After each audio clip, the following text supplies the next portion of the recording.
Second grade marks the year that 8-year-old lady was mocked in front of her classmates. On the first day of second grade in a Catholic school in the Philippines, my classmates and I, all 50 of us, were asked to stand in front of everyone and introduce ourselves individually. Hello everyone, my name is Lady Dorothy Avila Elli. I'm excited to be in the science class because I hope to become a researcher one day. My mom works as a teacher in the school, and my sisters, well, both of them were your former students, Professor. And before I could even finish, I saw Joshua, my rival in the class, raise his hand to ask a question. And I thought to myself, what now, Joshua?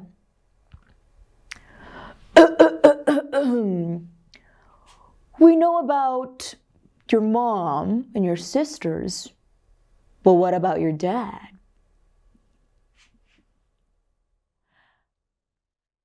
At that point, I could hear the oohs, ahs, and from my fellow classmates. My cheeks turned bright red. I was baffled. But then it hit me. What would Papa have said in this situation? So I paused, composed my 8-year-old self, and said, Papa? Well, Papa is the one who sends home Hershey's chocolates that you, Mr. Joshua Michael Dominguez Arroyo, shamelessly stuffed your school bag with last Christmas. You're welcome. And I could hear my classmates laughing and cheering for me as I was strutting back to my seat. But then I felt a pang of shame afterward because I felt like I didn't do my dad justice. Not his person, not his values, not his story. But what do I know? Papa left to work in the US when I was only 11 months old. So I've always struggled to answer the question, who is Papa?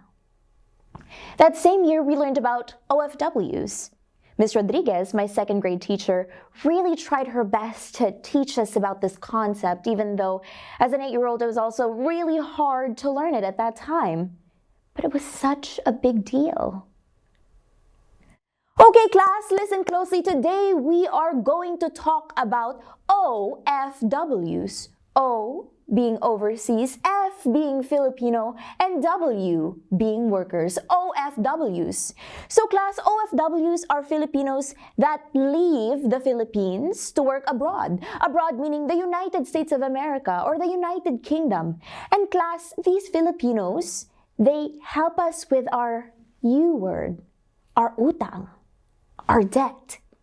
Class, these OFWs help us pay off our $260 billion debt. Your OFW mamas, your OFW papas, they are our modern day heroes. That's it. That's the answer to my question, who is Papa?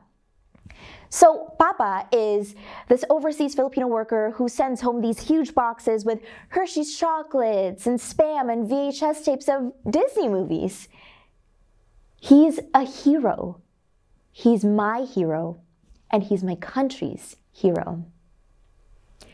But class, I also want you to understand that in order to send money to the Philippines, your parents go through a lot of challenges and hardships. And so when you get the chance, class, please say thank you to your OFW mamas and papas, okay? And class, I want you to remember this Filipino saying that we live by. Trabaho lang, walang personalan. Trabaho lang, walang personalan. This is just work, nothing personal. Because no matter how far away we are as Filipinos, no matter how hard the work is, we keep going. We keep working. My 8-year-old self was confused. I don't know what Miss Rodriguez was talking about. I mean, my papa's fine. He sends home chocolates. But that same year, I waited for a box from Papa to come, and nothing came except a letter addressed to Mama. Mama read that letter over and over again, and she ran to her room sobbing. So I took a peek at that letter that was on the table, and it was wet with tears and almost fully crumpled. Pasensya. I'm sorry. I lost my job. I can't take you with me, were the words that I can remember from it. So at night before bed, I prayed next to Mama, Lord, I hope that Papa gets a job soon. You know what? I hope he's safe, that's all. I hope he's okay. And these prayers grew louder in the morning as Mama and I sat down to eat breakfast and listened to troubling news of OFWs on the radio. Mary Jane Veloso, Filipino household helper, executed by the Indonesian government after illegal drugs were planted in her suitcase by her employers. Jocelyn Lucena, Filipino household helper, maltreated by her abusive employer in Jeddah. Connie Watton, Filipino housekeeper, pushed in front of New York train. Mga kababayan, my fellow Filipinos, please continue to pray for your brothers and sisters working abroad as we continue to seek justice for them. Mama, this isn't fair. These are our modern day heroes. Don't they deserve justice? Don't they deserve respect? Mama held my hands tightly and said these words that I will never forget. Lady, it's not that OFWs are heroes, that they deserve justice or respect. It's that they're human. Mary Jane, Jocelyn, Connie, your Papa, they're mothers, fathers, providers of their families, and yet to the rest of the world, we are just healthcare workers. We are just caregivers. And worse, we are invisible. But lady, we have to keep going. We have to survive. Trabaho lang, walang personalan. The following week, Mama came home with this huge book in her hand called the NCLEX RN examination book.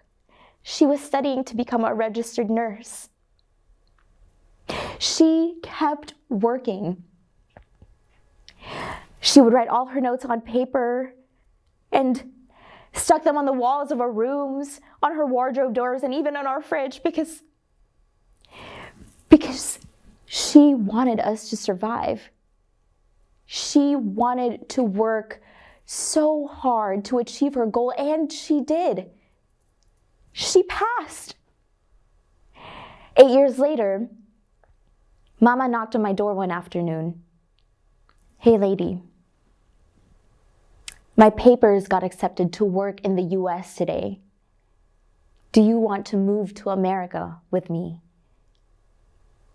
After a 16-hour flight, we made it. Welcome to the United States of America were the words that greeted us as we dragged our luggage from immigration into the arrivals section of the airport, and there he was, Papa. Papa, who has been helping out my mom this entire time to process her papers, waving at us from afar. As I stood in front of Papa, I finally heard him say these words. Congrats, you made it. We made it.